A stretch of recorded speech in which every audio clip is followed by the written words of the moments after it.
Hi, I'm Tanisha Collins from Future Men and Fatherhood, and you're listening to Kneel Before Pod. Kneel Before Blog presents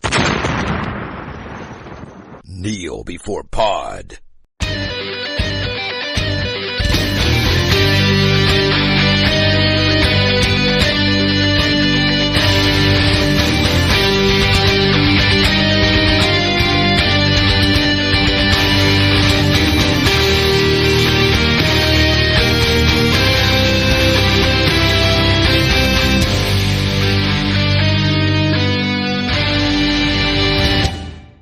Hello and welcome to Kneel Before Pod, the podcast that really knows how to rig a cage fight. That will make sense later. I'm your host Craig, and we're here now to discuss the latest entry in the Marvel Cinematic Universe. Feels like every other week we're discussing the latest entry in the Marvel Cinematic Universe, which really isn't far from the truth at this point, but this one in particular was out in cinemas, still is. It's called Shang-Chi and the Legend of the Ten Rings. So joining me for this discussion about the Marvel martial arts extravaganza, it's Chris. Hello. When you think martial arts, who do you think of on this podcast? Me, of course. Naturally. I'm the correct person to bring in on this podcast. Yeah, I had to bring in someone. So. Here I am. Here you are. Yes. Our Kung Fu expert. Other martial arts are available. I don't know what some of them are called. Taekwondo, karate. Why not? I know them all. I know the listeners to this podcast can't see me, but a Kung Fu martial artist I am not. Neither am I. Yeah, you work with what you've got. Exactly. And then hope for the best. Which is a good message. Anyway, Shang-Chi and the Legend of the Ten Rings. A mouthy title. Just start with a quick, spoiler-free breakdown. What did you think of this movie? Did you enjoy it? Did you hate it? Do you think it could stand to improve? I had so much fun with this film. I don't know if it was because it was one of the first sort of big blockbuster experiences that I had after lockdown and getting to go and see it in a little podcast crew of three of us going along to see it. But I had an absolute great time with this. I really enjoyed it. The characters all kind of fit into the universe immediately. Doesn't feel out of place. I think tonally they got it really right. There's some little aspects that I maybe would have done a little bit less of, and we'll cover that in a bit. But overall, yeah, absolutely loved this. Yeah, I'd echo that. I really enjoyed the film. I thought it was really well put together. The action sequences were hella fun. The characters are great.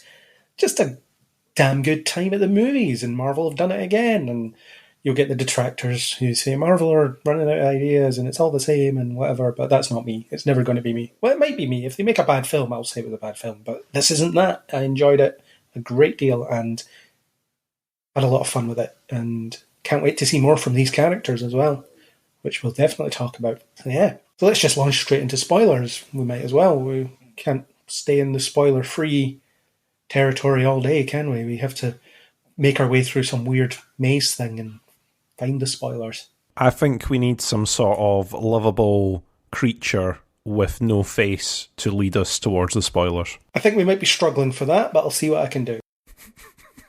Whatever spoiler thing I think of will appear now. Okay, we're free to discuss spoilery stuff. So let's just get started with the characters. So we've got our lead, Shang-Chi, or Sean, as he starts off the film. He goes into hiding and calls himself Sean, which isn't the best cover story you can think of, but whatever. It worked for him for 10 years, mostly because his dad wasn't looking for him for those 10 years, or always knew where he was for those 10 years. Starts off establishing that he's a bit directionless, and you eventually find out that he's running from his past. He's in a job that some would consider to be unfulfilling, although he loves it because he gets to spend time with his best pal and all that good stuff. I found him to be an interesting character, and as the film went on, there was more and more facets to him. The directionless stuff was a great cover at the beginning of the film, I thought. I like how it seemed to start off as okay, now he's going to get drawn into a larger story, and now he's going to learn about his powers, and now he's going to find out what he stands for and all this stuff. But it turns out he'd already been through a lot of that. He'd been through the training, he'd been through all that hardship. It was more that he was just running away from it. So his arc is about him finding purpose that works for him and going after that. I don't know if that was your take, but it was certainly something that it was a bit of a through line for him.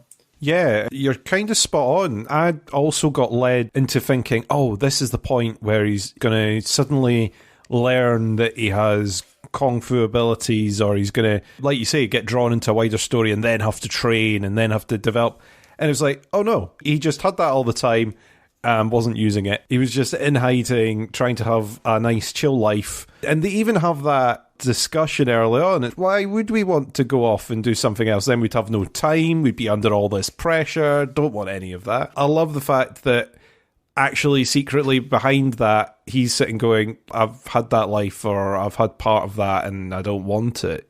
And he's covering it with a smile in a joking way. And that's kind of how his character takes a lot of his development going forward, actually, until you slowly unravel him through the film and getting to learn what's driven him to where he is and what's driven him towards his point of view. It's an interesting start, and I quite like how the film plays with expectation in a way. I mean, if you've seen the trailer, obviously you'll know that's not the case, but the film starts with that long Lord of the Rings-esque montage of a battle. But what I mean is, when the film starts and you see Sean as he is at the time, he gets up and he does his push-ups, and then it cuts to this fancy car pulling up outside the hotel, and then a guy gets out of it, and then it shows him over there as the valet, and it almost sets up this is him, he's living this high life or whatever, and then you see that he's serving this guy that's living the high life. And it's also an Asian gentleman that gets out of the car as well, which kind of points you at you could have this life sort of thing in a way, because here's another Asian guy that's got loads of money and is making you park his car. You could be doing this. It's almost telling you. It doesn't do anything with it, but it's doing that, especially with his background. As you find out, he could be very powerful and very influential, but he chooses not to be. Yeah, that's true. It does kind of mislead you at the beginning to thinking he's got that high life, and then when you actually see his place later on, he's like living in the back of a garage. You see his place at the beginning, but it's just that one room, so yeah, it could be affluent. You just don't get a good look at it as such. And great character as well. He's just effortlessly charming. Simu Liu. I'm going to pronounce these names horribly for the rest of this podcast, except from Ben Kingsley. I can just about pronounce him. And Michelle Yeoh, I know how to pronounce her name. But everyone else, I am going to butcher. But he's a very good actor. He's immediately likeable, really charming, great physicality when it comes to the fight sequences. It's just a good marriage of actor and character, and it's possibly because I haven't really seen him in anything.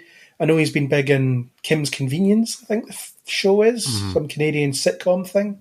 People like him from that, but I don't know him from that. I haven't seen him in that. And obviously I haven't seen the stock photos he used to take for catalogue or whatever was doing the rounds online. Yeah. But great actor. It's one of those great things that Marvel does, is zeroes in on a casting choice and you immediately see them as that character. Well, he almost campaigned pretty much on Twitter and whatnot for the role, didn't he? Hit me up with "this is happening." I should be Shang-Chi. He definitely wanted the role, and he fits in really, really well. Like you say, it's perfect casting for this thing. It's in your head when you're watching it. You can almost fit him into the rest of the MCU immediately. He just got the tone and hit the ground running and did a great job.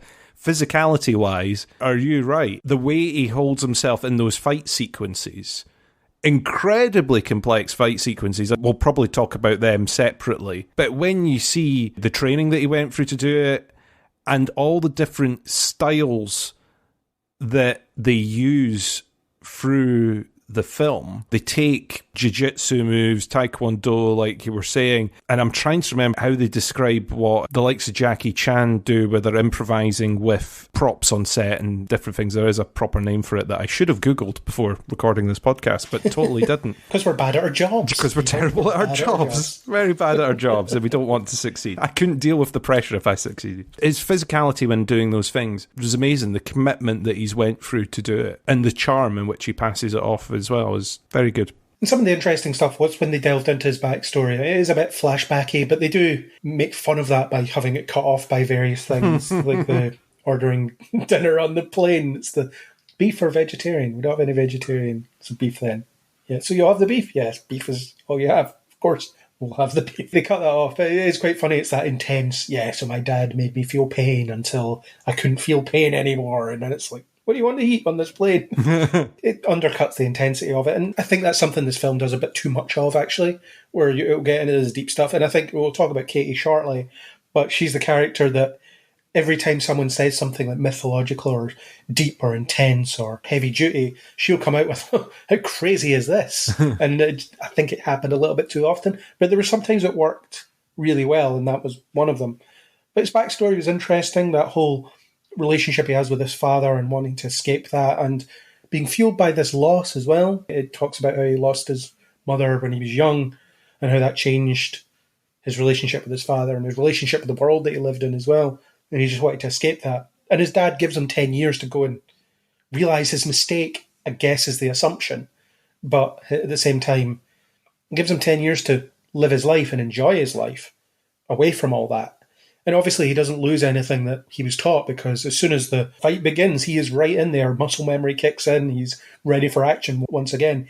But you get the impression that he's really enjoyed the lack of responsibility, the lack of expectation, and the lack of intensity in his life for those years. The training sequences do not look fun. That does not look like a nice place for kids to learn and develop, does it? The fact that his dad placed so much of the blame on what happened to his mother on a, what was he, 10 years old? Less than 10, really? Is just terrible. You can imagine what that did to him mentally over that time. So the fact that he managed to break out of that and then go on to lead what at the beginning of the film seems like a pretty normal life is incredible. There's a lot of development that has to happen from where he was at that point up to when we meet him at the beginning of the film. Yeah, and when the script flips and he has to get back into the freak show that was his old life, he sort of reluctantly moves through it. At first he's motivated by protecting his sister, who he thinks is in danger. Then it becomes about, we have to stop my father from doing something insane. And then it ends with the acceptance of his own role in the world, the 10 rings, as in the objects, those actual rings, something he makes his own. And there's that message throughout about, take what we've given you and do your own thing with it. And that's what he gets from both parents. And you see in that sequence where Wenwu meets Lee and they fight, and she's able to manipulate the rings, she turns them gold in the way that Shang-Chi turns them gold. That showcases, in a visual sense, that the two sides of his parentage are very different, have very different influence on him. And then he's able to bring that together at the end and do his own thing with it. It doesn't quite punctuate it as well as it could, because all it is making the rings a different colour, and then he goes and fights a dragon, or a weird interdimensional alien dragon thing.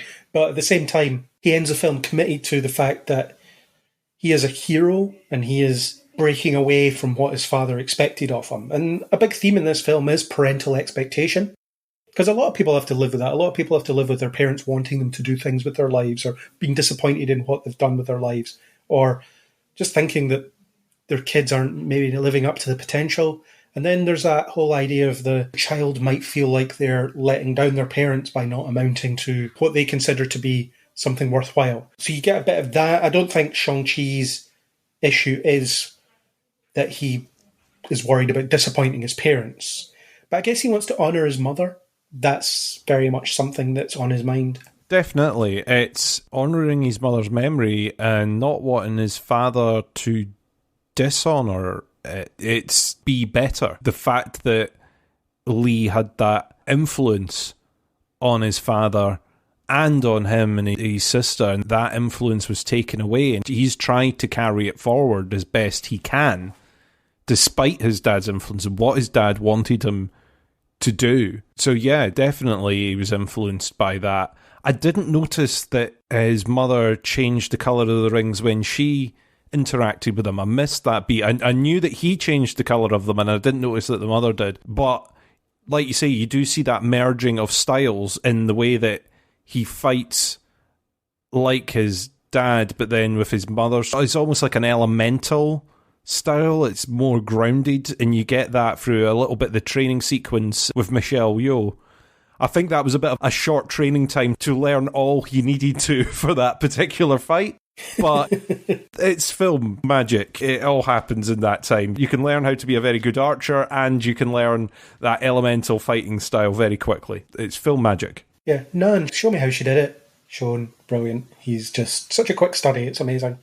There's a very big element about finding your own purpose, and you do get this thing with Lee and Wenwu as well, because she made him turn away from his despotic tendencies. It doesn't really tell you what the 10 rings are up to during the time that they're raising the kids, but he puts the rings in a box, didn't think twice about it. It's only when she dies that he goes back to them. So she's a positive influence on him as well. So it's almost like Shang-Chi doesn't want to be part of that because he knows his mother didn't want him to be a part of that. But using the rings in the way that she would use them separates him from that and gives him something to push forward. And that's ultimately the lesson he learns. So he ends the film just by, I guess, looking for what he's going to do next. He hasn't necessarily got a defined purpose at this point, because he does end the film before the post-credit scene. He does end the film almost back where he started in a way, because one of the first scenes is him in a bar with those two friends chatting about, look how great our lives are, and what are you doing with yours? And then they're telling the story of what happened over the film, which is quite funny. And their friends are like, yeah, this is nonsense. What are you talking about? There's no way this happened. And then Wong shows up and it did happen. But at the same time, he does go back to the life that he enjoyed. There's a real sense that that's not something to give up. And maybe his next appearance or the next film, I assume there will be a sequel, a solo sequel for him, will be about him figuring out what he does with what he's learned and what he's overcome and all that stuff. Yeah, sort of finding his purpose. He's obviously found a calling, but then it's what do you do with that newfound power and new responsibility, and what is going to find him on the back of that, because there's a ton hinted at the end of the film. Yeah, he learns that he shouldn't have ran from his family and his past and all that stuff. But also he learns that he doesn't need to be a part of it either. So the film ends with him reset in a way, and now he can do what he wants. Whatever that is, we don't know. And he doesn't know, I would imagine. But it's like Banner says, welcome to the circus. You're part of something now. And one way or another, you're going to be involved. So find something. Do you have anything else on Shang-Chi? No, we'll probably end up touching back on moments as we go. No, we're never going to talk about the lead character of this film again for the rest of this podcast. It just ain't going to come up. It's just not going to happen. I'll hold you to that. The title character, we've covered it. We've covered it. Move on. Done. Never mention him again. Bosh. Finished. Yeah. So let's move on to Katie, his best pal, Aquafina. She is similarly directionless in a lot of ways, as in she has her family pressuring her to find a better job. She's like, I like my job, I don't want a new one. And Shang-Chi says, yeah, she likes her job, we both do, so why does she need another one? And you get this thread of her inability to commit to a direction in life. She explicitly says that to the archery master guy, that, yeah, she does something and then as soon as she gets remotely good at it, she gets sick of it and starts again and does something else, and so on. In a way, she mirrors Shang-Chi's arc, and the film keeps coming back to her and keeps focusing on her development in the same way that it focuses on his, which I thought was really good. I like the way they have a kind of parallel development that functions throughout the film, and I enjoyed how that continued to play out. I really enjoyed that character, and I found her really engaging throughout. Yeah, you're right. It did sort of mimic Shang-Chi's ongoing story as well, the sort of lack of direction. I kind of like the line of, if you don't aim for anything, you'll never hit anything. If you don't find something to target, if you don't find something that you're wanting to strive towards, you're never going to get there. It did kind of hit home a bit. It's not really much of a disguised metaphor in that way. When they did it with the target and the archery or whatever, it's not massively disguised, but I was like, do you know what? It fits really, really well. You've got to find something that's yours, something that you want to, but you've got to give it a try, otherwise you won't know if that was your calling or not. If you just are too scared to pick something up or try something, then you're never going to find that purpose. You're never going to accidentally stumble across it if you never go there. And I thought that worked for the character. I mean, obviously, a lot of the time, Katie is used as, like you said earlier on, the comic relief, the tension breaker, the person who needs backstory explained to them.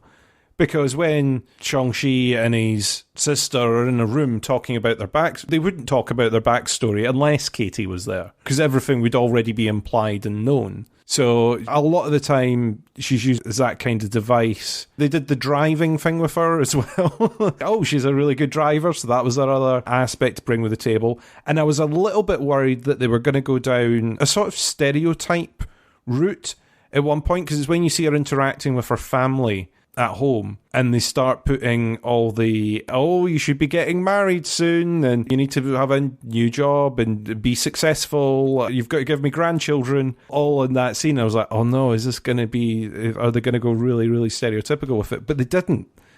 They played on it really, really well and moved on from it quickly, and didn't really ramp that up at all for the rest of the film. So that I was happy about as well. Yeah, and I think there was a lot of Asian people behind the camera as well. So there would be a firm check on that. And we're not equipped to really have this conversation because neither of us are Asian. Fair enough. We can't really have this conversation. But I can speak anecdotally about a couple of things that I've been exposed to across my life, just in terms of people of Asian descent I've met and so on over the years. There was a girl at uni that I knew that her dad apparently said to her if she didn't make £1 million by the time she was, I think it was 25, he was going to disown her. It's the cliche of daughters in Chinese families having a harder time than sons in Chinese families. Not that this film does anything with it, and not that this person I met was a cliche, but it's just, that's what she told me. And I was like, okay, that's crazy. I can imagine my parents trying to disown me when I didn't make £1 million by the time I was 25. When I was 25, I was in negative figures in my bank account, so they'd be really disappointed in me in that respect. But that's the way it is. And yeah, there is an element of that. Again, it's the parental expectation, it's the familial expectation, it's family obligation, or perceived family obligation. Although you don't get the impression that Katie is necessarily pressured into doing those things. She just gets ripped about them now and again, which you get in families anyway. You see it in a lot of things where you get these burnout characters, in sitcoms particularly. Here's your 25-year-old brother that dropped out of college and hasn't had a job since. He just sits here and eats our food, mooches off our stuff. It's that kind of idea, isn't it? That's not exclusive to Asian families. It's a universal idea in a way. And you don't get the impression that Katie gets a hard time about it as such. She gives as good as she gets. It's clearly a conversation that they have almost every day around the breakfast table. And she's like, just shut up. I like my life. I'm going to go to work now. That kind of thing. And Sean, as they know him, has just shown up to eat their food again. What does this guy do? What's his purpose in this family or adjacent to this family? And why aren't you two ever going to get together? And we'll talk about that because I do have thoughts on that after a conversation that I had with someone else recently about this film. So we'll get to the whole relationship side of it because it is an interesting topic that we should discuss. In terms of Katie not having direction in her life or not aiming at anything, as the metaphor is, it's the same message as your chances go up when you put in an application, isn't it? Well, you never get the job if you don't apply for it. It's that same message. But you never get the impression she's never tried anything. Because she does talk about she takes up hobbies or whatever, and as soon as she starts getting remotely good at it, she gets bored and moves on. So it's almost like she's tried a lot of things, but none of them have fulfilled her. And I don't know if she's just high functioning in that way. She just can't settle on something. I don't know why archery suddenly became that thing that she could commit to. Maybe killing dragons helps you with that. I can kill dragons. That's so cool. I'm going to stick with this. It seems all right. Or being a superhero. It gives you a reason to get good at it when there's the soul-sucking creatures and the dragon. It does give you an incentive. It does. Yeah. If I don't hit this, everyone will die. So give it a go. But Katie was a really good character, and I liked Aquafina. She was very charming. And I loved the back and forth they had. The friendship felt very lived in. There was some on-the-nose dialogue, such as, I've known you half your life. I don't need you to say that. I already get that vibe from you. I know you've known each other for a long time. You don't need to tell me.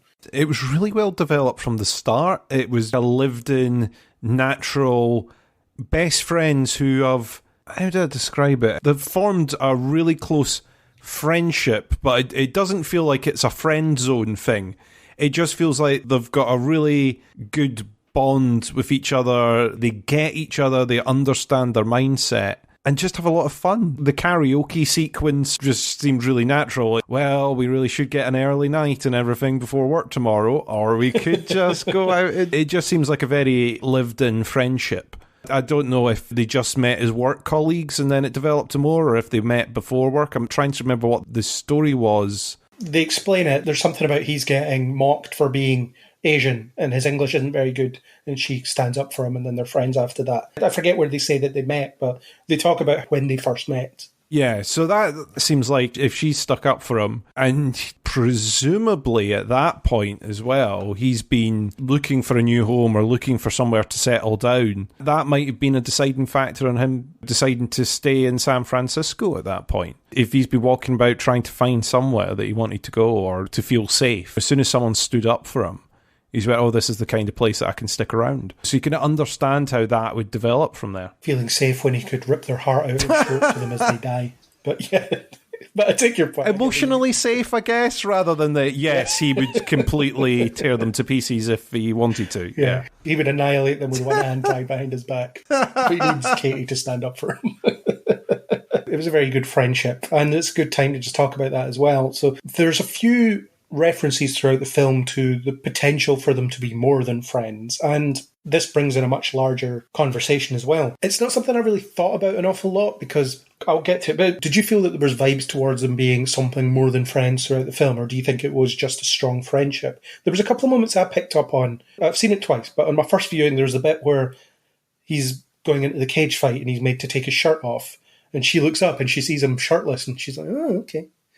She has that kind of look that's, oh, I never thought about this before. I never pictured this. So that was one bit. And then there was a couple other bits where there was just a couple of lingering looks and things like that seemed like there was a bit more there. And obviously people are constantly saying, when are you going to get together? And they just like, nah, not us, nah, never. Her? No, no chance. Ugh, doesn't say that, but you might as well. I don't know is the answer. I don't know if there's a potential for a romantic connection there. I'm kind of the same as you, where the beginning of the film heavily goes at they are friends, and like I said earlier on, it's not like a friend zoning kind of thing. It's not that they've tried to be a couple and it's failed and they've ended up in that friend space. I genuinely think it's like the characters haven't really thought about it, or they've always dismissed it. And being through that bunch of near-death experiences and that development together brings them closer, and they suddenly start realising that when each of them is in threat,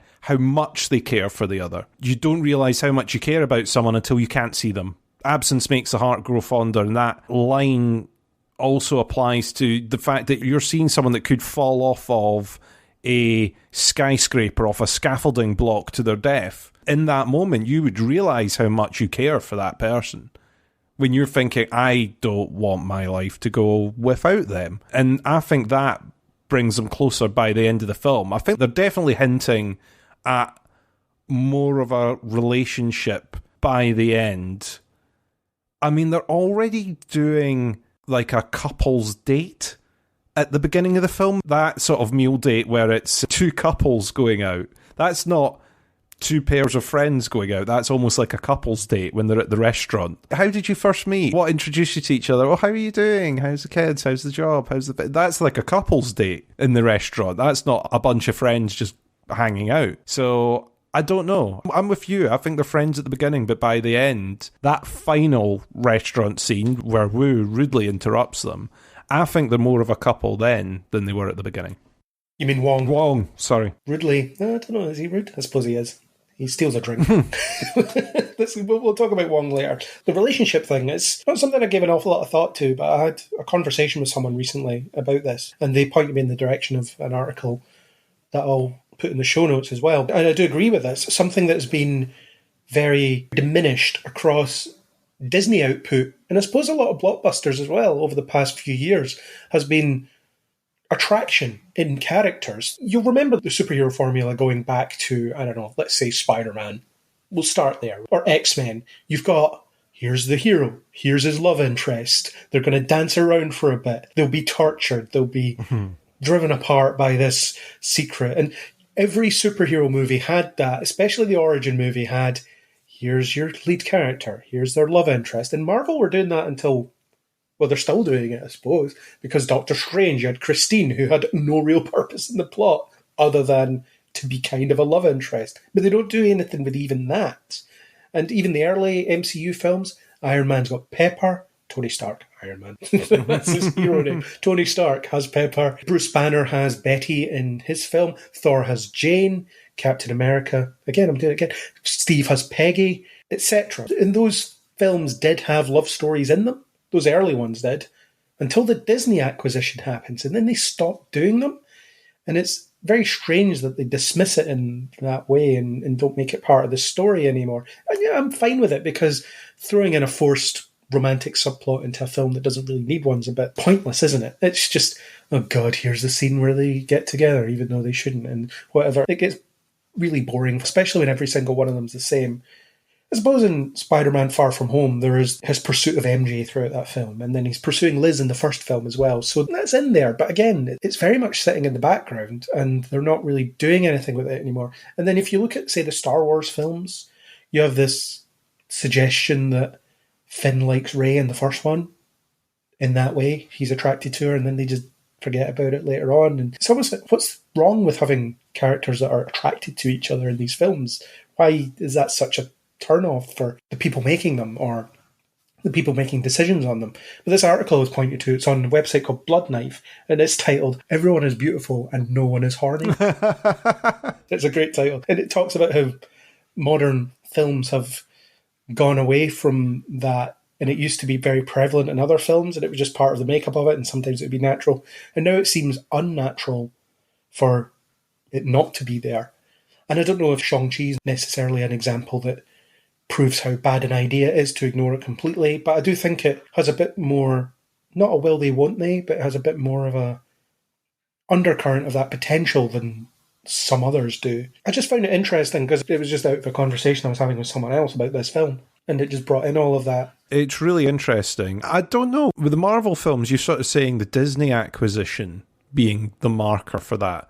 But is it not the fact that a lot of the origin stories were told by that point? You can't introduce a new character with a new romance because we're not introducing any new characters. A lot of the films that came after the Disney acquisition were the sequels and the team-ups and the large ongoing plot. So there weren't any new character pairings for a romance to flourish. There were still a few, Ant-Man and so on. There's the scene in the first Ant-Man where he and Hope kiss, and you're like, where did this come from? They weren't doing this throughout the film at all. Yeah, Ant-Man and Hope you've got there, and like you say, Peter and MJ, then Homecoming and Far From Home. But yeah, a lot of the Marvel films up until this point have been the sequels or the follow-ups, so those relationships are either already established or in there. I think you're right, there is a will they, won't they in Shang-Chi. I think by the end, I'm on the same side as the parents and Katie's family. They should. They make a great couple. You ship them. I should. There's lots of people out there that think Steve and Bucky should have been a couple and all that stuff. There's every possible. And they're correct. They're all there. And I wonder if that... Well, why not? And I wonder if there's an element of that. Let's not pair up our characters so that the fans can go out there and speculate as to who might pair up among other stuff. And I do agree that post-Disney acquisition, there's maybe less of opportunity to introduce new characters, or there was less of that happening for them to have their default love interest or whatever. But at the same time, I think it's noticeable across a lot of Disney releases in particular. Star Wars, I've already mentioned. There's no real suggestion of romantic chemistry between any of the characters in any of the films they've released. Solo, I suppose, is the exception there. But you already had that as being a relationship when the film started and things like that. I don't really know what I'm trying to say here about this, but I do find it interesting that it's something that seems to have fallen by the wayside in a lot of big franchise properties and a lot of blockbuster films, when it is a very natural part of life. Shoehorned in love stories is never something I'm that interested in. Go back to our coverage of CW superhero shows where we talk about love triangles and how much we hate them and how much we don't need them. You don't tend to get these in Marvel films anyway, but at the same point, I think if they'd forced a romance to come to something by the end of this film, we'd be talking about how it doesn't really feel earned. In the same way that I just said about Scott and Hope and Ant-Man. Where did this come from? Because it doesn't come from anywhere, because the film never set it up, but they did it anyway. It's true. It's a conversation to have in the air, and we can sort of monitor it, I suppose, as we go through other introductory stuff or Disney Plus shows that will focus on particular characters, things like that. We'll see how that all goes. But certainly when they just ignore it as being part of something, because in a lot of Marvel movies, the characters are very focused on whatever the objective is in the film, whatever that is. So Steve Rogers cannot be interested in romance because he's got to protect the American way, and Tony Stark is already in a relationship with Pepper that they barely talk about. It's a comfortable relationship, so they don't have to talk about it. And even then, none of the other Avengers, other than Wanda and Vision, I suppose, hook up in any way. In the Wanda and Vision stuff, you see them get together off screen. They're already together. In Infinity War, it doesn't happen on screen at all. It's weird. It seems to be a plot that people are afraid to play with now.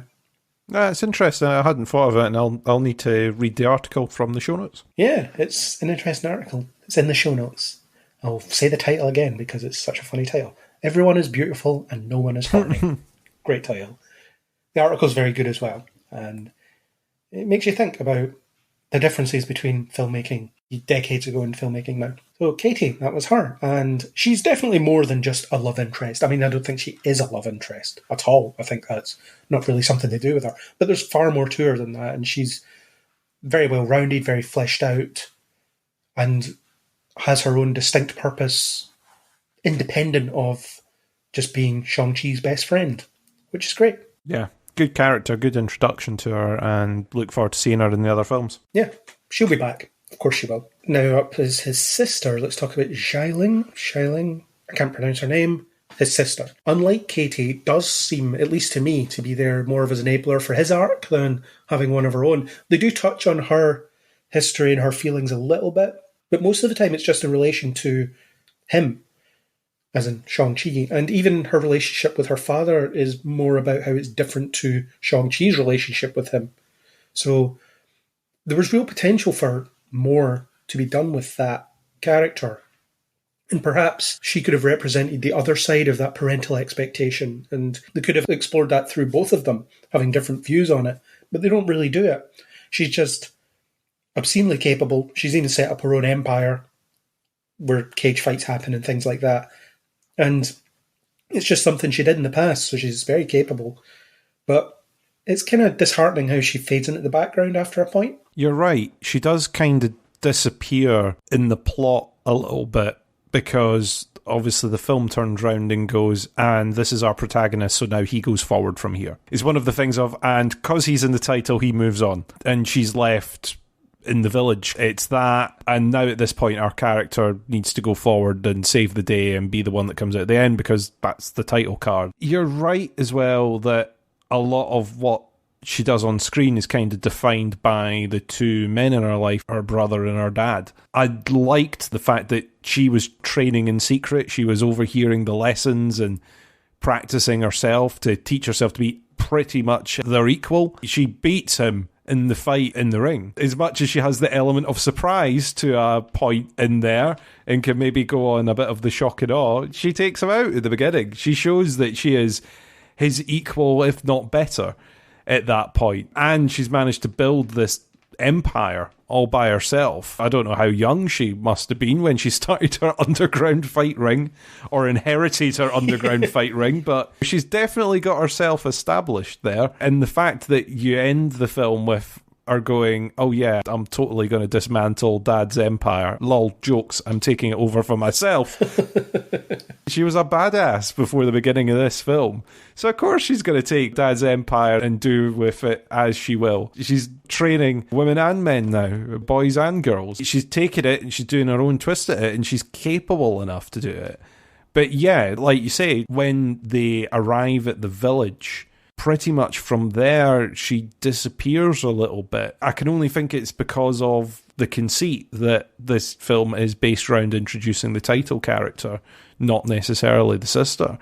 But for a first-time performance on screen, I think she did a fantastic job as well. This is the only thing that she shot. She's not been in TV or anything before. She went straight into doing a Marvel movie. So performance-wise, and with the fight sequences and everything like that, what a performance. What a first outing. She stood out. The character stood out. And I've mentioned Ant-Man already, but it's similar to Ant-Man in the way that you've got the female lead who is, I suppose Aquafina here is the female lead, but you've got a female character that is, in the case of Ant-Man, more capable than he is. In Ant-Man, it's that she could be doing this.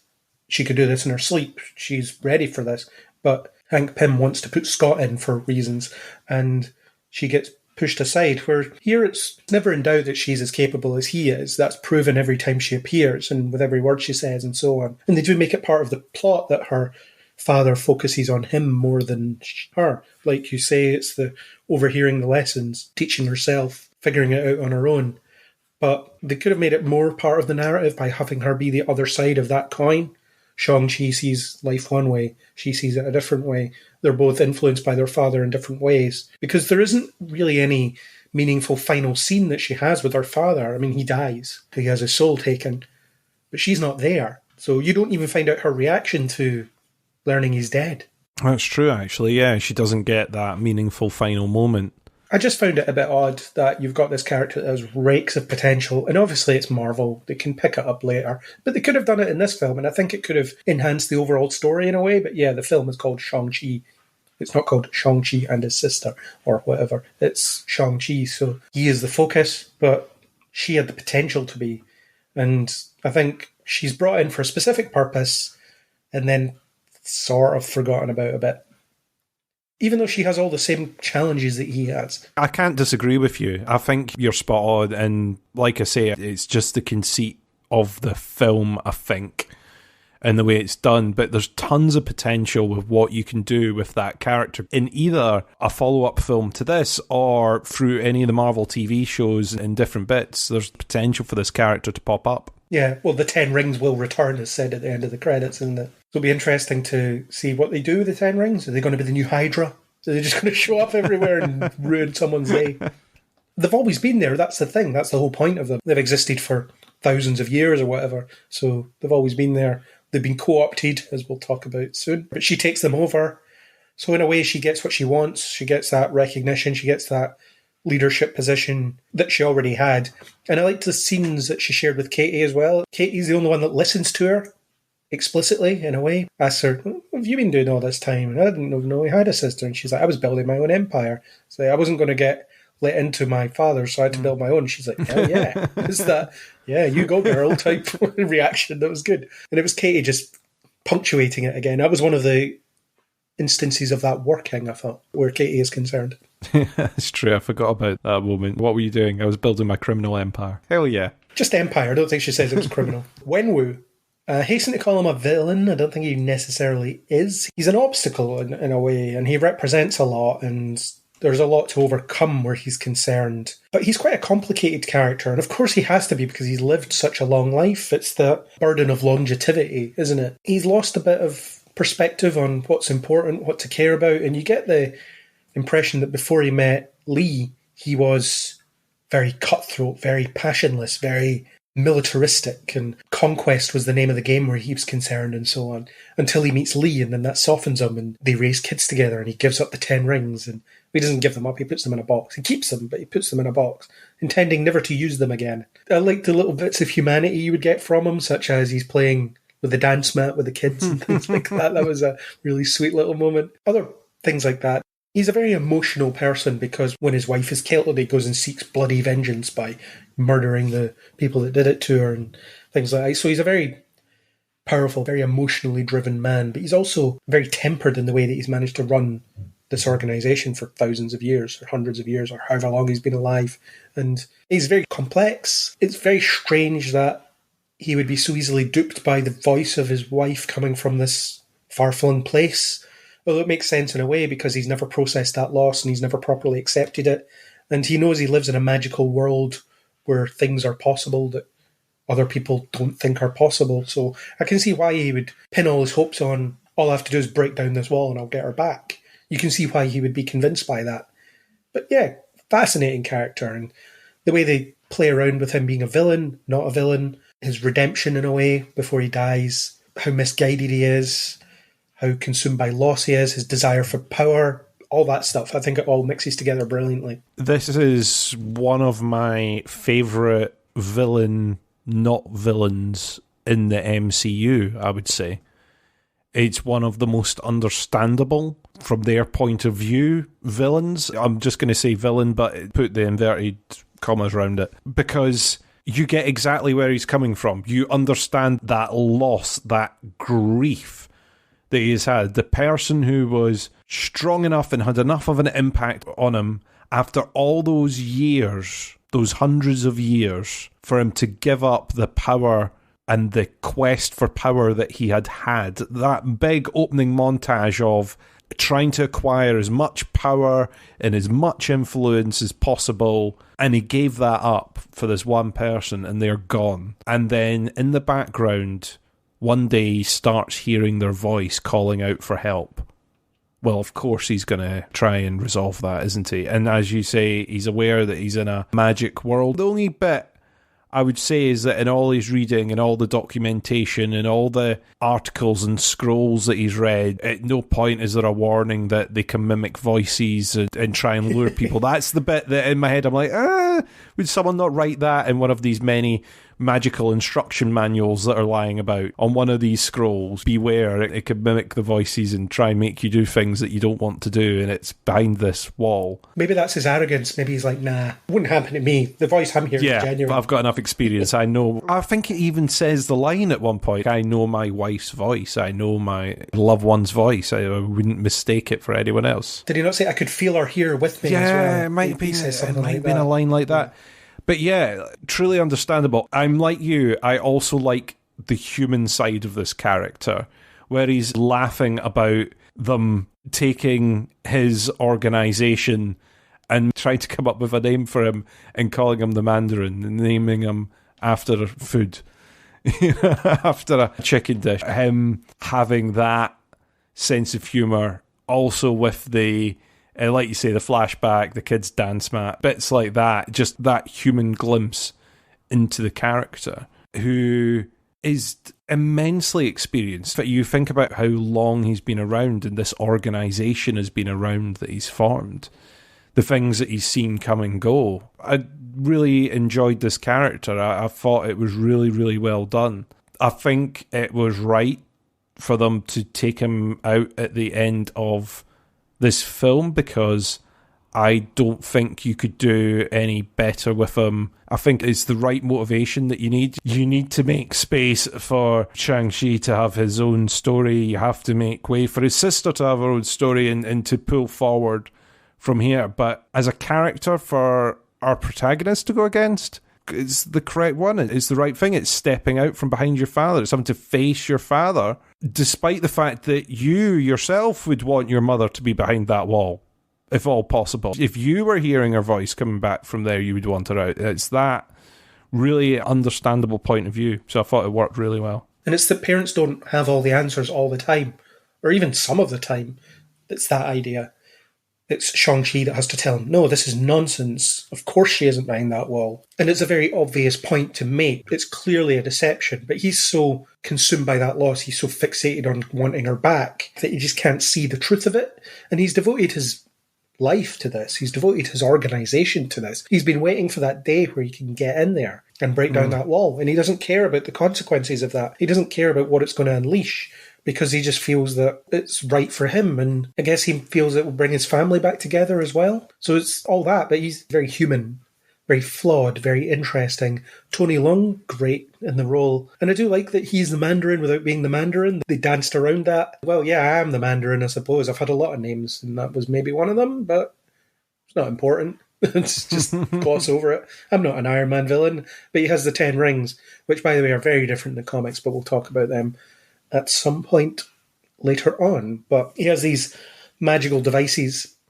that give him power, and he believes that that power is everything he needs to shape the world in his own way, or shape his family in his own way. And then, as we've said, Shang-Chi finds his own way to use them, and part of their final conflict is about how he uses them differently. But there's also the fact that Shang-Chi is outclassed by him, just get chucked in the lake pretty easily when they initially fight. But yeah, great character, just very interesting. Not villain, but villain. And like the conversation they had at dinner, the Mandarin conversation, the world is brought to its knees by an orange. One of the quotes is so good. And where he was saying, Katie, what's your Chinese name? And she tells him, and these names tell us who we are. They tell us where we came from. He puts a lot of stock in the past and where he came from and what informed all that. And he believes that other people should do the same as well. So there's all sorts of facets to him. It's a shame that this could be the only appearance of him, although there might be some prequel stuff where they'll force him in somewhere along the line. I would say flashbacks you're going to get. As much as I would love to see that performance again, I don't think story-wise they would have as good a use of them until that point. Flashbacks, I think you're going to get, without a doubt. There'll be a flashback where Nick Fury always knew him or something like that. You're probably right. There will be some point where the Ten Rings organization is involved in something and it's a time travel-y or a show that's based back then, and it'll give them an excuse to bring him in, I think. Yeah, probably. But yeah, his death felt a bit right. It's that necessary step in Shang-Chi stepping out of his father's shadow. He's now casting no shadow. Again, it's a bit soon, and I think in the film it's very quick and not necessarily earned as such. They do have that brief fight in front of that big wall, and then Wenwu sacrifices himself to save his son, and then the rings go to him and all that stuff. So it's a very quick moment, and it doesn't quite have the impact that it needs to. And as I said, there's no real final scene between him and his daughter, which is a missed opportunity, I think. Yeah, in the village, when they first arrive, I think there should have been some form of confrontation between him and both of his children. I think that would have worked better, and then create a reason for him to run off and for Shang-Chi to be the one that chases after him, rather than it just being that he gets spotted sort of sneaking behind the village to run off and then one of them goes and follows. I think it would have been better for there to be a bit of a confrontation or a conversation before that point, maybe. But I understand why you might not have been able to get it into the fight sequence. It's where he shows up with all his henchmen, and then he goes inside a building, and it's only Shang-Chi that follows him. That's the moment where I think it should have been both of them. Yeah, I think you're spot on. Yeah, but good character, really good, really engaging, really watchable.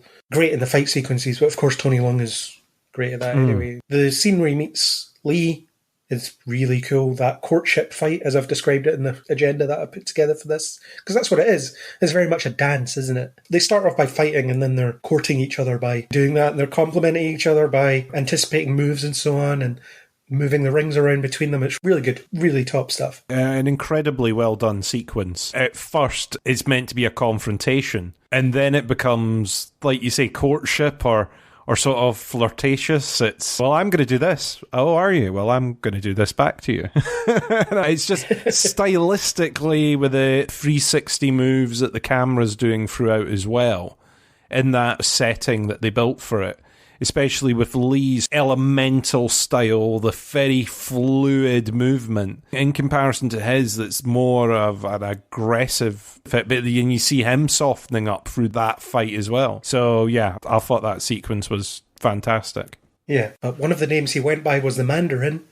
Let's talk about the other guy that went by the Mandarin.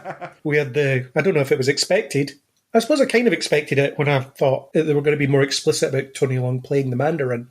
But they weren't. It was just a throwaway reference. But we had Ben Kingsley's Trevor Slattery, who last appeared in, well, a short film that is now available on Disney Plus and became available on Disney Plus before this film came out, curiously. So it's almost like, watch this, because this is important. But he predominantly appeared in Iron Man 3. Trevor Slattery, a drug addict actor from the UK somewhere. In this film, it's Liverpool. I'm pretty sure it wasn't the last time, but whatever. He's back. And he's just as confused and pathetic as he was last time. And he's here, and he has quite a big role in this film, a much bigger role than I would have expected. So what did you think of having Trevor back? Is this a character you liked? And what did you think of the twist in Iron Man 3? I don't know if we've discussed it. We probably have on earlier podcasts. But what did you think of the twist in Iron Man 3? And what did you think of having him back here? Okay, so the twist in Iron Man 3, I didn't have too much of a problem with, but only because I didn't know going into Iron Man 3 the backstory and the character and how that had been done in the comics. I think if people were invested in the Ten Rings and wanting to see that being brought into the MCU and instead were presented by Trevor Slattery, I think I would be peeved as well. But as it wasn't there, I thought it was okay. For appearance in this, I was kind of expecting it because, annoyingly, I read an article, or I at least saw the tease of an article in the run-up to Shang-Chi coming out going, the things you should watch before Shang-Chi, and it was all to do with the Mandarin, and I was like, oh. So, of course, when he appeared, I was like, oh, well, that makes sense because this article said so. I liked the fact that he was kept alive, and he was performing Shakespeare, I think, was it? He was performing Yeah. his Shakespeare to the men because they liked it, and that's how he was being kept alive. I thought, of course, this is like a great improviser who's managed to survive so many different things now. Of course, he's managed to survive in this situation. Being kept around as a kind of pet, as a joke, as a laugh by Wenwu makes sense. He's taking the mickey out of the fact that someone tried to use the Ten Rings name, and this is what they did. And as his novelty, he's got him in his basement. That fits. That totally fits with what they would do. He's being kept there as a running joke. And Marvel have put him in this film to maybe try and redeem the goodwill they may have lost with some people for Iron Man 3. I've got no doubt that the reason this appearance has been put in is, okay, we can win them back with this. We will make this a moment that folk will go, okay, we'll let you away with that. So yeah, I can see why they did it. Personally, I would have left him at the compound. He should have said, right, here's how you get to where you've got to go. Or was it Morris? Was that the name of the... Yeah. Morris is going to lead you the way kind of thing. And like him saying a fond farewell to Morris and then him running off into the sunset. I don't think he was needed for the village sequence and going into that. As much as we got the little fun thing of him teaching the kids football in the village, which I thought was pretty funny, that was about it. And playing dead during the battle. Teaching Morris to play dead. Those were a couple of funny moments, but at that point the film was getting more serious. The stakes were getting higher. There was a lot of relationship and development stuff that was going on. I was kind of like, okay, we now need to get on with the plot.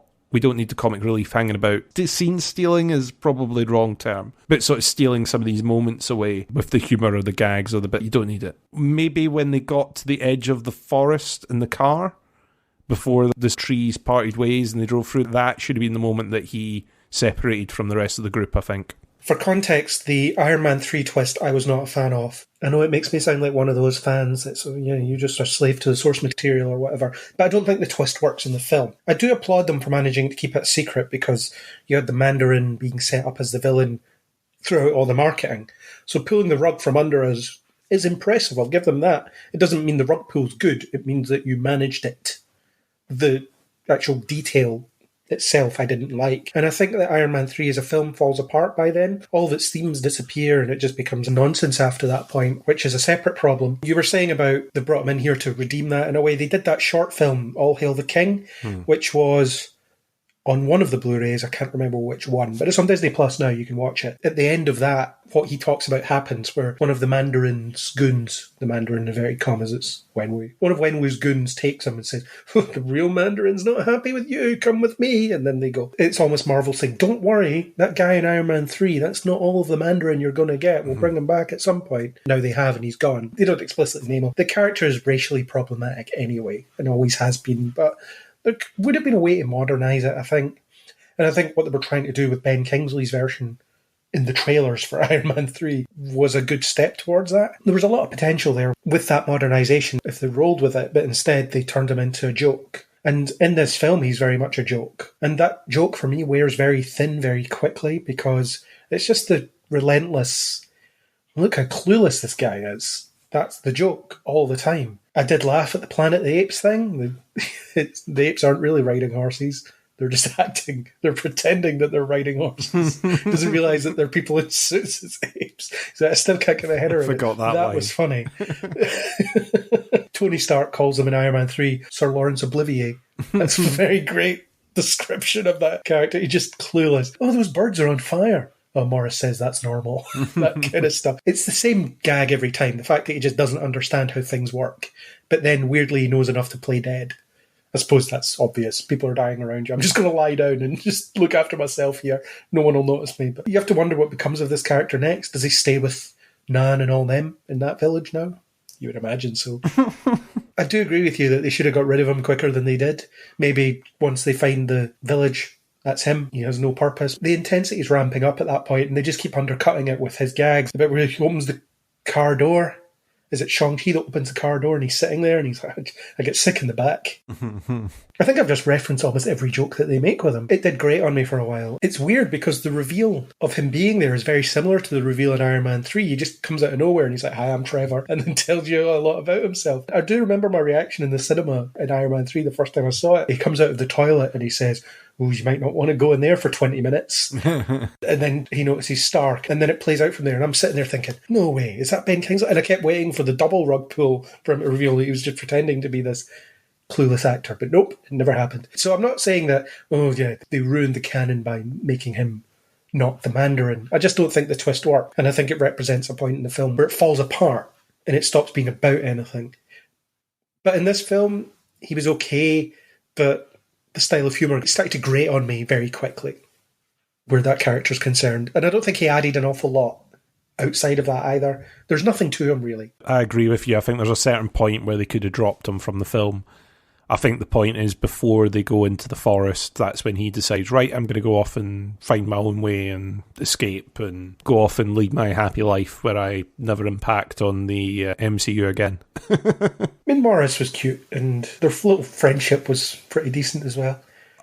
Morris has been made to get turned into plushies and all that, hasn't he? Yeah, we can get one when we get our Beeble from Legends of Tomorrow plushie. Yeah, I will not rest until I get a Beeble. No one will. So, last major character, Nan, played by Michelle Yeoh, who is Shang-Chi's aunt. She provides a bit of a mouthpiece for, this is what your mother would have wanted, this is what your mother stood for, I can show you how to do all the stuff your mother knew how to do, etc., etc. Plus she has that exposition wall that she shows them, here's the story of this thing, and here's the story of that thing, and you have to do this thing, and beat this thing, and do this thing, and this thing is dangerous, and whatever. So she does all that. I really like Michelle Yeoh.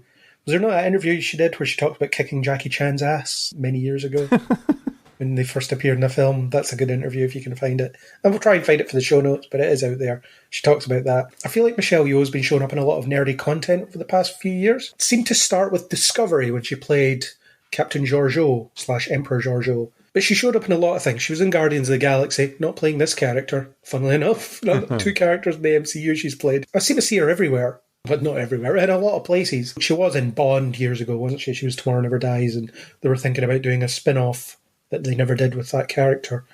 So I don't know. She's been about, I suppose, but certainly after Discovery, she seems to be showing up in a lot of nerdy stuff. And it's always great when she appears on screen. She's managed to get these really fantastic parts. Always love when she turns up. Is she the only person that's played two characters in the MCU? There must be other people that have done voices and appeared on screen as well. I think there's actors that have played more than one role. Yeah, they're never massive roles. At the end of Guardians of the Galaxy 2, she's one of the Ravagers, and those characters were the original Guardians in the comics. Ah, okay. If I was to think about it, I'd probably be able to come up with another couple of actors that have appeared in more than one MCU property as different characters. Because I do think that definitely exists, but I'm not sure who they are. But yeah, she's definitely one of them. And prominent-ish in that way. The character in Guardians 2, you might never see again. Well, if she does, that would be quite funny. Maybe they can meet in a future film, those two characters. I don't know. I did like Nan as a character. I think she represented the mother side of it without the mother being there, and showed Shang-Chi how to do all the communing with nature stuff, using that as a weapon, or not as a weapon, but as a defensive tactic, and understanding that there's more to strength than just strength. She's always very captivating, always has such authority, always significant, because she doesn't get a lot of time in the film, but the relationship she forges with Shang-Chi, it's only really him, is meaningful, it's important, and it stands out. You're spot on. For both of them, this is the first contact with the other side of the family that they've had. They've only had their father and their mother. Their father's family is long gone, because he's been around for hundreds of years.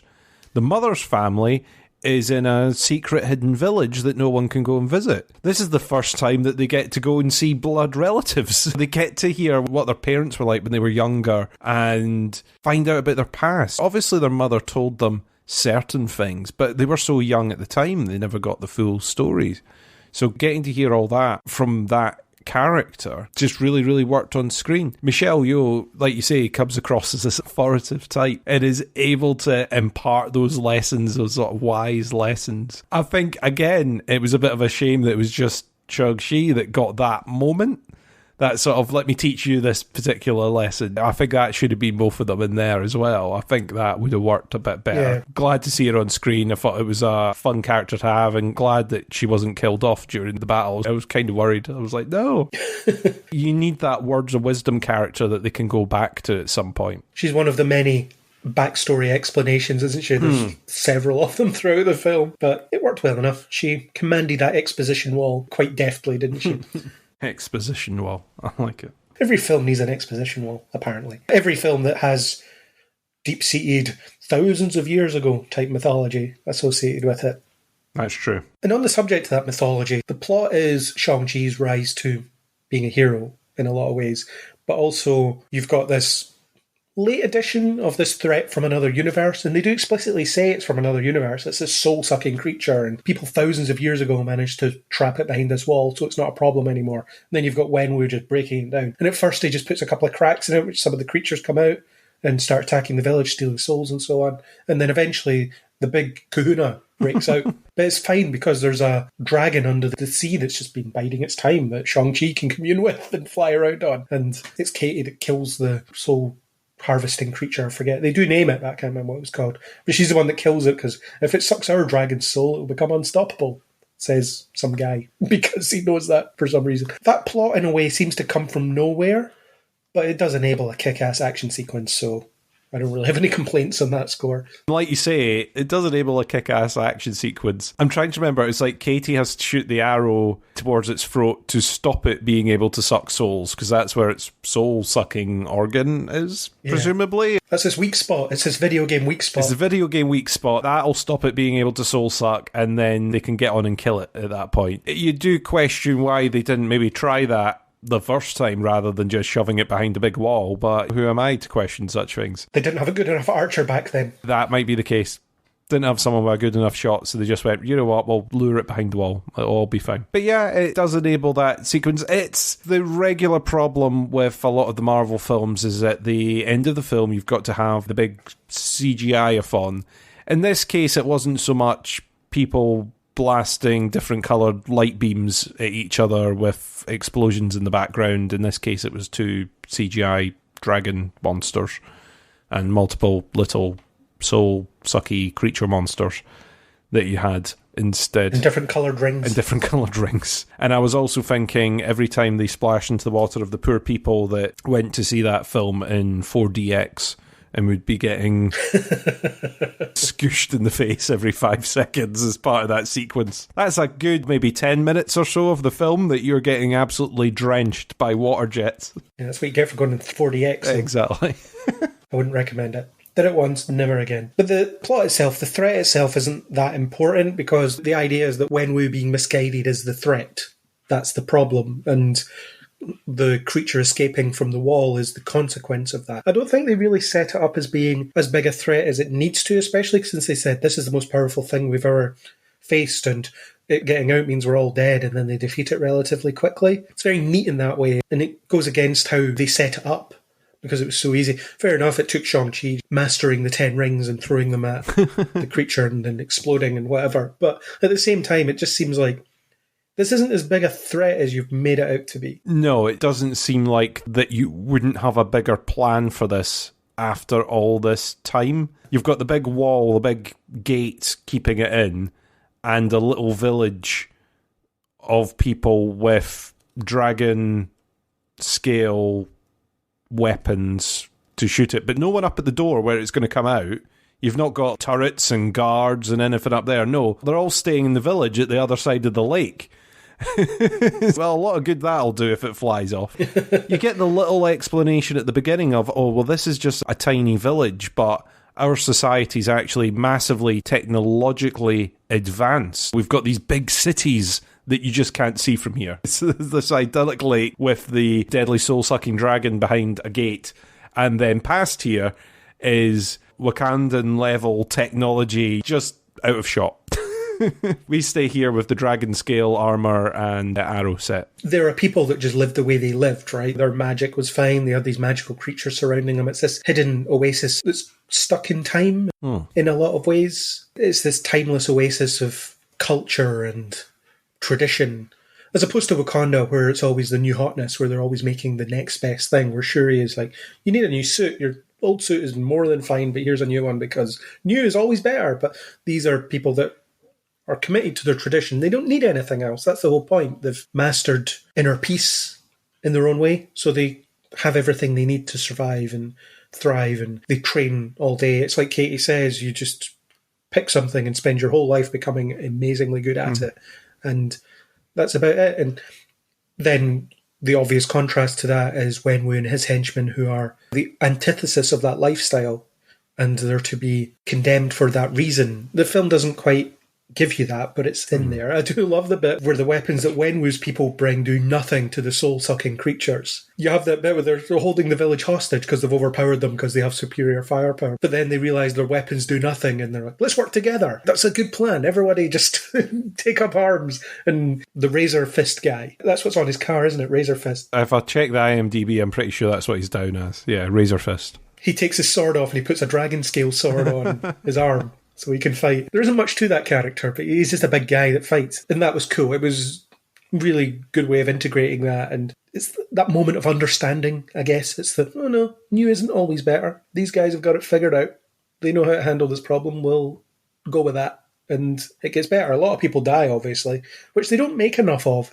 In fact, they make a joke out of it. We thought we were going to die. A lot of people died. We lost a lot of good people that day. And they kind of make a joke out of it, which is weird.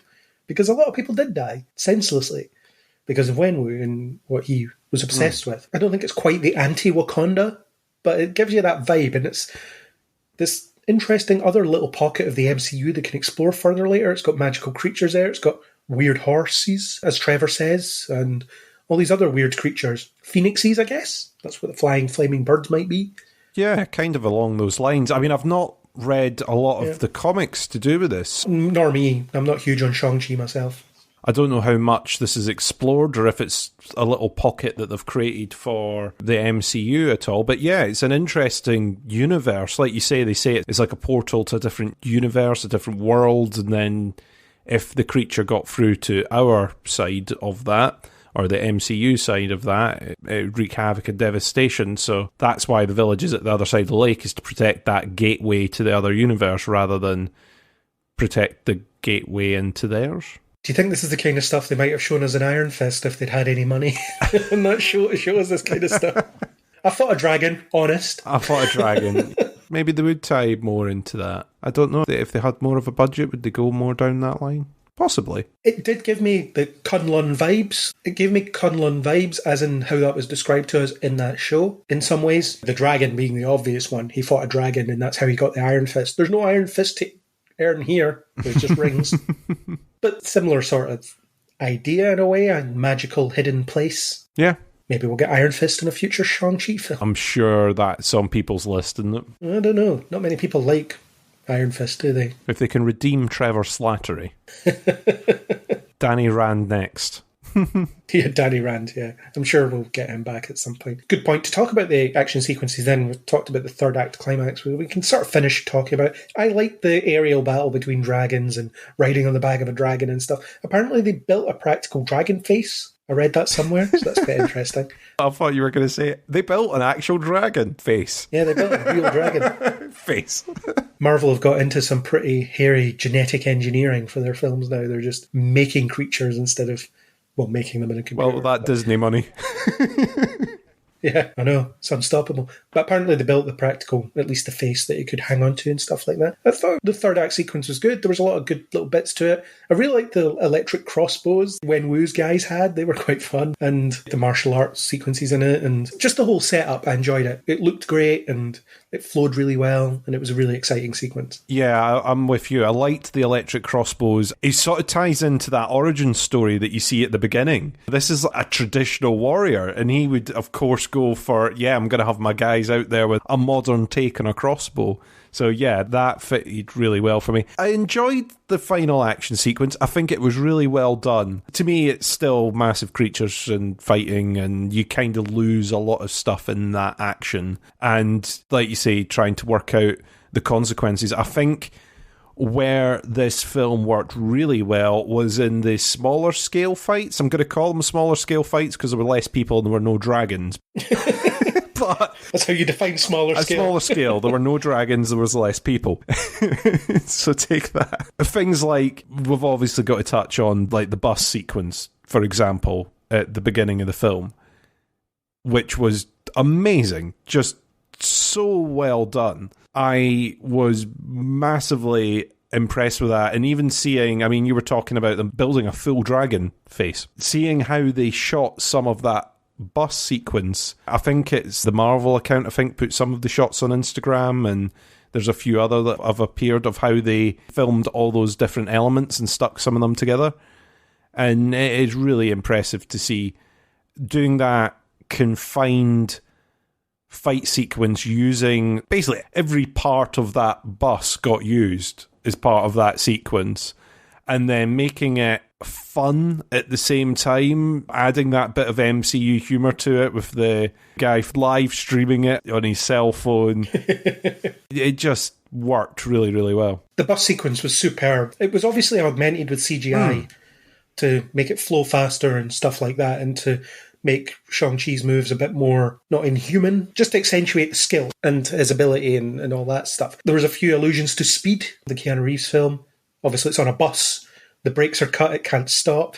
You've got Aquafina driving the bus, Sandra Bullock style, etc. It's not the same as Speed. It's not that we have to keep this bus over 50 miles an hour or we'll blow up. But it's along those lines a little bit. It's a clear influence in a way. But yeah, it uses space really well, because it must be really hard coming up with something like that in such a confined space. And I imagine Marvel probably cheated to make it happen. There was probably a lot more done outside and the composite inside and stuff. But I think they used the space really well. I like the cutting the handrails and him using the turn signal, the bus stop signal. You'll know the signal when you see it, and it's literally that signal. And you had some long takes. We often criticise action movies for not doing enough long takes because they're disguising stuntmen or bad stunt work or whatever. You get some long takes of him bouncing about and swinging about on the bus and whatever. So yeah, it's a really cool sequence, really exciting, really kinetic, really fun, just so well put together. And it comes at that point in the film where it's the needle drop moment. It's that, oh, actually, yeah, he can do all this already. He is a martial artist. It just happens at that bit, and it's just the perfect way to do it. I wasn't expecting it at that point, despite the fact I'd watched a bunch of the trailers that had some of that bus sequence in it. I had gone from my head when I was watching the film, so it still came as a surprise, despite the fact I'd seen umpteen pictures of this bus sequence. I liked how it started as well, just so innocuous. The guy comes up, it's like, give me the pendant. When the guy walks up and gets in his face and he's like, how's it going?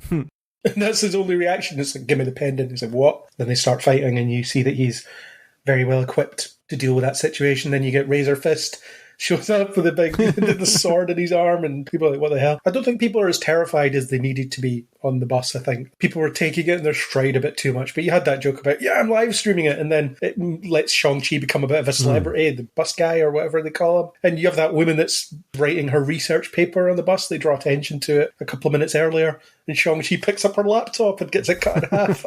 So sorry. That's hours of work gone forever, and you're never getting that back. If you didn't cut the hard drive, she'll be okay. She'll be able to get it back. Yeah, it depends on where the hard drive sits in that particular model. Were you thinking that at the time? Were you like, I wonder where that hard drive was in that side, laptop. Yeah, that poor person. I was like, I hope they have a cloud backup. Was that a MacBook she was using? Probably was. It always is, isn't it? Everybody has Macs in these films. On a complete side tangent from that, someone pointed out recently that villains for product placement are not allowed to use Apple products. Interesting. So in a film, if you see someone using an iPhone, they're not a villain. There you go. It's part of the contract, apparently. Or if you see someone that's about to betray them later in the film, not using an iPhone, you're like, they're going to betray them later. Spoilers for Knives Out, which Craig can either cut or keep in, but all the family use iPhones except one member of the family. Ooh, I wonder which one. Interesting. Is it someone who's perhaps in an MCU? It could be tied back to the MCU, couldn't it? Anyway, carry on. It could be. So the bus sequence was my personal favourite. I really enjoyed it. Followed closely by the scaffolding fight. I thought that was great as well. The different levels. The way they used the reflection as well. They filmed a lot of the reflection on the window and used that for the action. And then you had the bit where Shang-Chi gets thrown inside the building. It reminded me of Skyfall. actually, when he goes after that sniper, I think it is, and they're in that big neon lit room. Ah, yeah, that's quite a nice sequence. Neon backlit room. It reminded me of that. So that was cool. The tension was there when Katie was hanging on in the bamboo support that was slowly falling, and then she gets caught by Xialing. It was all good. Great sequence. When I came out of the film, that was one of the sequences that was stuck in my head. Again, it was just really creative and different. With the reflections, I don't know if it was CGI reflections or they were actually working with real glass panes there for reflection, because I know that can be really tricky when filming, especially with that kind of, like you say, stunt work and everything going on. I just thought that was really creative and different. It's not your traditional fight thing. I would say it's got some similar ties to the bus sequence because they were using the poles, the seat holders and the grab rails on the bus in a very similar way to how they were using them in the scaffold. But it was just a different way of doing the sequence, sort of breaking down all the different levels. It was very, very neat. Yeah, it was tense. There was the time limit because Katie was going to fall to her death any second. It was all that good stuff. I think it built itself as a really engaging action beat. And this is kind of throughout. There's a few sequences where the rings are used. I like how they complement the martial arts work. So it doesn't feel like they're just here for something. They're just here just to give the film its name or whatever. They are actually a proper kinetic part of the action. They complement the moves on display. And, well, they're an extension of particularly Wenwu's body.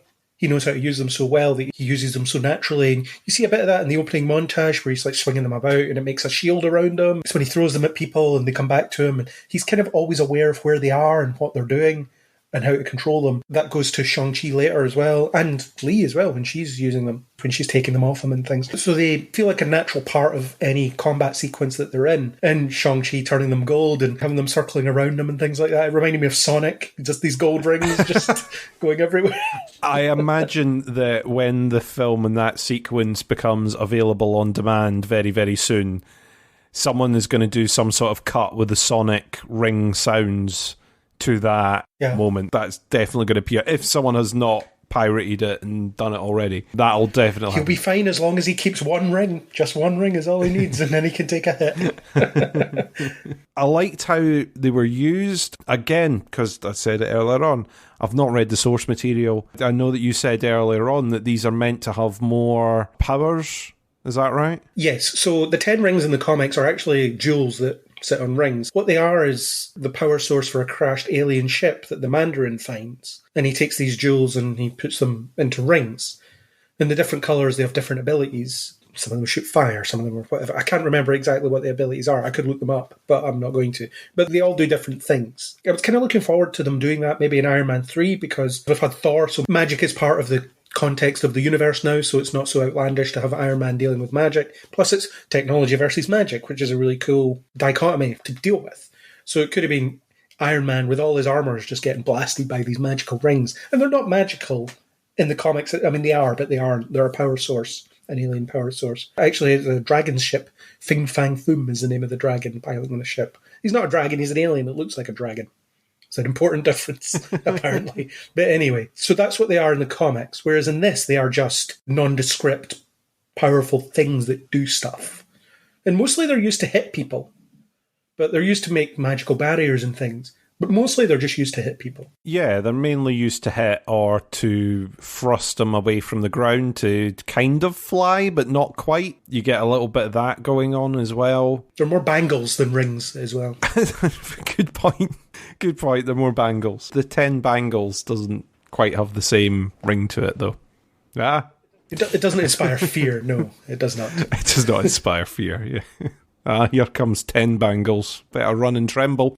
Here comes the 10 bangles. Do not cross the 10 bangles. They will kill you. It's a lot more of an uphill battle in the PR war, that one, isn't it? Presumably now, like you say, the colour changed when Shang-Chi got a hold of them, so maybe they can activate more powers or become more powerful or change. I mean, they've got all the potential for them to, well, they can write whatever they want, really, can't they? From the post-credits, they're investigating them and no one can find an explanation, so they can go whatever direction they want. They can do the comic book origin of a crash ship with components or go down the magic angle or just leave them unexplained. Some things are unexplained. They just say that he found them at some point. They don't say how he found them. So I imagine the origin of them, or the origin of how they came to appear on Earth, will be the subject of some debate in the near future at some point. And I do get why they changed them to the worn on the arms instead of the fingers, because it would immediately invite comparisons to the Infinity Stones. Hang on, you've got different coloured gems that do different things. Where have we seen that before? So instead we're going to have to do these nondescript 10 rings that we use to hit people that have potentially more beneath the surface that we don't know about as of yet. Because as you say, they do suggest that there's more to them. But that doesn't forgive the fact that in this film they are very simple and used very simply. I think one of the more interesting things about them, to be honest, is the fact, and I can't remember if it was you I was discussing it with or I've read it somewhere else, is the fact that this is one of the few times that you see devices that prolong life but don't drive the wearer insane. As much as we've said that he's come out with this villain plot, in the end it's driven by his desire to see his wife, his love again. It's not that he's worn the 10 rings for so long that he's gone mad and wanting to reclaim power again. This is one that doesn't seem to have a downside, maybe. And they weren't addictive because he was able to put them away without thinking about it too much. Yeah. It wasn't that he was drawn back to them for that reason. His drawback was revenge. I never should have taken them off because people didn't fear me, came into the house with no consequence and took his wife. So you never got the impression that taking them off was difficult for him. Because when you consider how long he wore them for versus how long he didn't wear them for, you don't get enough context, but it doesn't seem like he was tempted to put them back on at any point during the relationship with his wife or bringing up his children until the point that he lost her. Yeah, well, they would have gotten his way if he was doing the dance game. Or he could have factored them in some way. Dance moves with the 10 rings would be so cool. Mm-hmm. Which is kind of what they did during the courtship fight, in a way, I suppose. That's what was happening there. But I also quite like the idea that Wenwu believed that he had mastered them but hadn't, because there's something beneath the surface with them. There's a lot that isn't known about them. But it's kind of, he got to a point of mastery of them and assumed that was it and didn't bother looking further into it. I suppose he had what he needed out of them at that point, didn't he? But maybe he thought that was all there was and didn't think beyond that. Yeah. But obviously there is more to them because they can turn a different colour at the very least. They can turn a different colour and they can be manipulated by another as well. The fact that Li and Shang-Chi were able to stop the rings and control them and take them from him and hold them and run them in circles and go, right, you're not getting them back. I'm just going to keep them in orbit. That shows that there's more to it than just what he was doing. And this is a good point to come on to our MCU connections then. So the 10 rings, they're being investigated in the post-credit scene that features Wong, who's in other parts of the film, we'll talk about him in a minute, Bruce Banner, who is no longer hulked out for some reason, and Captain Marvel, who's still around and grown her hair out again. So things have happened. I liked that scene because you had these 3 important pillars to look at something. You had Wong representing the magical side. He's like, I don't know what these are. You have Banner representing the science side, and he says, I don't know what these are. And you've got Captain Marvel representing the cosmic side of things. She has no idea what they are. And it's they're not made of vibranium. Are they Shatari? No. Are they magical? I don't know. So none of them know, but I like how we're going to need an expert from every corner of this investigation to comment on these things. And they're all stumped. So when you know that these people that know their way around these things have no idea what they are, that there's a mystery there. Oh, definitely. I mean, that's the perfect circle. And of course they would have that in the MCU at this point, where, right, we need to consult on this weird thing that's just appeared, or this anomaly that we've got. Right, who are we going to call in? Well, we've got a space expert, we've got a science expert, and we've got a magic expert. Perfect. There we go. There's nothing in theory that they shouldn't be able to figure out given time. That's your panel. Yeah, and then you've got Captain Marvel's like, actually, I've got other things to do, so see you later. And then she disappears, which potentially sets up her own next film. As in, Captain Marvel will be dealing with something in her next film. There's a shock setup for you. Bet you never saw that coming. There's the clickbait headline. Yeah, but Banner being there was interesting because you had that whole thing in Endgame where they put the brain and the brawn together in the body of the Hulk, and now he's back to looking like Banner again. Whether that's just his hologram avatar or not, I don't know. Or whether there's something more to it. We discussed that before. Has Banner killed the Hulk? the personality that was the Hulk? Has he just killed it? But why has he gone back? That might be a setup for his role in She-Hulk, where we find out more about the ins and outs of that. I think that's definitely where that's going to appear as She-Hulk. Yeah, but it is interesting that he appeared as Banner again, because I didn't expect that. I didn't expect to see Banner in this film full stop, but I didn't expect his next appearance to have him as human rather than Hulk. Yeah, that's really true. Like you say, I think they're aiming that towards the line of She-Hulk in there. And no, I was not expecting Banner in the post-credits. Yeah, I was expecting Wong, just because of the way that they finished the film. Yeah, because he was there. But I was not expecting Banner, I was not expecting Captain Marvel, but I kind of like it. Okay, cool. They've got this sort of consultation little group together that's running the show. It doesn't really tell you what the situation is with not quite S.H.I.E.L.D., that Nick Fury is not quite running, but kind of running, but not running at the same time. Skrull Shield. Skrull Shield and whatever organisation they're called now. So, yeah, I thought it was an interesting little tease. They did pretty well, again, with all the little hints coming through. I was not expecting Wong to appear as much in this film either. It's only twice, It's really, only twice, actually. but the thing is, it was when the initial trailer went out and people went, oh, that's Wong fighting the Abomination. I was like, no, it isn't. They wouldn't put that. Why would that appear in this film? Well, it did. I was like, this is people freeze-framing and just assuming too much. Because I think it was originally one frame or something of it in the corner of a screen or something. And people were like, oh, it's Wong and the Abomination having a fight. It's like, nah. They totally did it. So fair play to them. Well done. Yeah, we'll get on to Wong in a second. Just want to finish off the whole 10 rings bit. It was interesting because when that scene started, because it starts off with a close-up on the scan of the rings, or the ring that they're scanning, and Wong's like, oh, I don't know, what do you think? And then you hear a voice, and my first thought was, is this going to be Doctor Strange? Because it takes a second to pan round. And then I was like, oh look, it's Banner. Wow, crazy. It was a genuine surprise. I did not expect it, and it was really good. But the rings, they give you that tease of later that something's activated. There's a signal going out. Something is coming. And I don't know what's it going to be. Is it going to be Kang, as we discussed in Loki? Maybe not. Is it going to be something else? Is it going to go nowhere? Is it going to be Phase 6 before we find out about any of this? Who knows? There seems to be the suggestion of we're not building up to one big bad necessarily like we were before. We're building up to a few different things. There's a few possibilities out there that are coming to fruition potentially. And it's quite good to be at the front end of this again, because we got the tease of Thanos after the Avengers. And we knew from that point on it would only be a matter of time until Thanos shows up and causes trouble. Now we know that there's something going to be happening, but we don't know what it is. And it's quite cool that we're going to be teased again for the next few films before we start getting answers. And TV shows. Yeah, definitely. It's a good time to be watching this stuff. I know they've said that they're not aiming to do a big, overarching thing yet.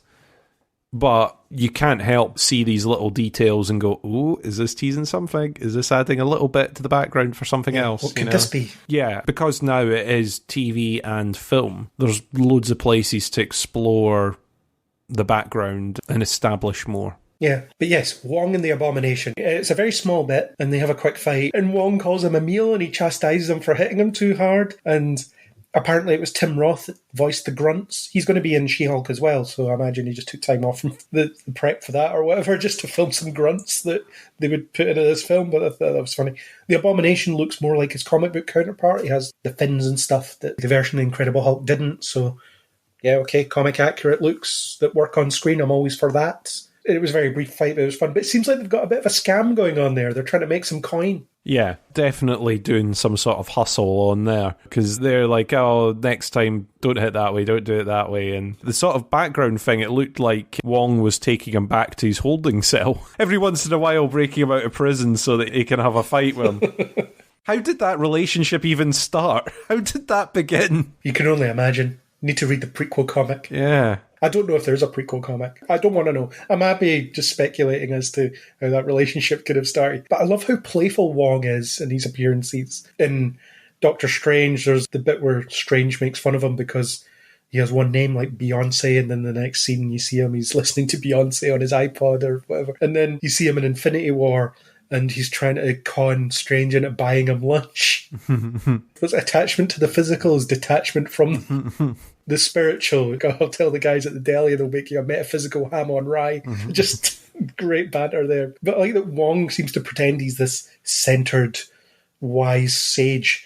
And he is just a bit of a clown, really, isn't he? He likes to have fun. He likes to play around with people. He clearly has little side gigs on the go that he doesn't really tell people about. It's notable when he shows up to grab Shang-Chi and Katie at the bar. He steals the drink and then makes a comment about it's on him or whatever. He says something about it, but he just walks up and steals the drink just casually and drinks it. I love the character, and I'd love to see him go on to just do more appearances like this. You get to the end of an MCU film, a portal appears in the background, out steps Wong. I'm here to recruit you for something. He could be the Coulson or Nick Fury of this phase of Marvel stuff. He totally could be the connecting tissue, and I'd be all for that. You're right, he's been fun in everything he appeared. The fact that they then took him off to do karaoke and everything like that, it's like, yep. Oh, the karaoke stuff. I love that callback. It's late, we should go back. Or they're doing karaoke. It's really good. I forget what song the three of them sing. It sounds awful. They all sound terrible, but it was a very funny scene. I think they did Don't Go Breaking My Heart at one point, but I can't remember if that was the final one. That was at the start. That was at the start, so I can't remember what the end one was. Yeah, me neither. But it doesn't matter. They do that, and it's funny. So yeah, Wong is very playful, and I love that, and I want to see more of him. He's going to be a Spider-Man, so we'll see him in a couple of months. Not long to go. Where he walks off with his suitcases in the frozen sanctum. I'm off to fight the Abomination. I'll see you later. Yeah, well, his suitcases, he's running off. I love that that's become a meme already. Think Wong will help me move house in a couple of weeks? Don't see why not. Wong, I want you to open up a portal and push all these boxes through. Thanks. Yeah, I mean, he would open the portal and he'd probably get his pal the Abomination to carry all the heavy goods. Oh God, no. Can you imagine the Abomination? He would crush my TV. Maybe this isn't a good idea. The only other MCU connection I picked up on, other than the fact that we mentioned the Mandarin, they refer to the events of Iron Man 3. The blip is mentioned. They talk about it seizing the day because we live in a world where people could just wink out of existence for 5 years. Something like that. They mention that. That's at the beginning of the film. It's the only mention of it, though. We've covered the consequences of the blip in various TV shows, but it seems the films are giving it a wide berth. I say the films. We've had one, and it's this one. I suppose Eternals will be covering it quite extensively. That's true, yeah. Eternals is covering a little bit, and we kind of got a jokey take to an extent in Spider-Man, didn't we? I don't think at this point we're ever going to get my gritty horror sequence of what happens in those 5 years. The presumable absolute nightmare that was there. We only got the little bit in Endgame, but not much. That's the TV show that I want to see. You get a sense of it in some of the shows they've done so far. And Hawkeye might do a bit more of it as well. Yeah, well, that's true, actually. I'm forgetting about Hawkeye. As does everybody. Poor Hawkeye. Poor Clint. I think we've about covered it. I think that's about it on Shang-Chi. So is there anything that we didn't cover that you want to mention? No, I think we covered it all. I'm sure I'll think of something once we've stopped recording. As always happens, yeah. Okay, so why don't you give us your sort of final statements, final thoughts on Shang-Chi, the Legends of the Ten Rings. Really enjoyed it. Like I said, one of my favourite villains, in inverted commas, of the MCU so far through the story. I think it fits immediately into the universe with characters that I really, really want to see again. I'll echo that. I loved the film, loved the characters, loved the action, was just really engaged by it throughout. Such a great time at the cinema, so enjoyable. Marvel doing what they do best. Once again, give us more Wong. I want more Wong. As long as you give me more Wong, I'll be a happy man. Shang-Chi and the Ten Rings. And Wong. It's the title. That's what it should be called. Just put and Wong at the end of every MCU film. Black Widow and Wong. There's a team up. Well, wouldn't you always see that? We'll never see it. But yeah, that's it. So that was our conversation about Shang-Chi and the Ten Rings, the latest Marvel movie. I would like to thank Neil Stenson for the supplied music. And I would like to thank our in-house artist, Isaac, for the artwork that complements this podcast. And of course, I'd like to thank you, Chris, for joining in this discussion. You're welcome. If you enjoyed what you heard here, then please do subscribe on Spotify, Apple Podcasts, or any major podcasting app. And Apple users, you can give us a rating and a comment. That would really help the show. That'd be great. What's our favourite rating number, though, Chris? 10 rings. Sorry, 5 stars. 5 stars. 10 rings. Give us 10 rings out of 5 stars. Yeah, I give this film 10 out of 10 rings. If you want to chat to us about Shang-Chi, the Marvel Cinematic Universe, Marvel, comics, anything else, you can catch us on Facebook or Twitter under Kneel Before Blog, or you can comment on kneelbeforeblog.co.uk. And as always, I hope you'll join us next time on Kneel Before Pod.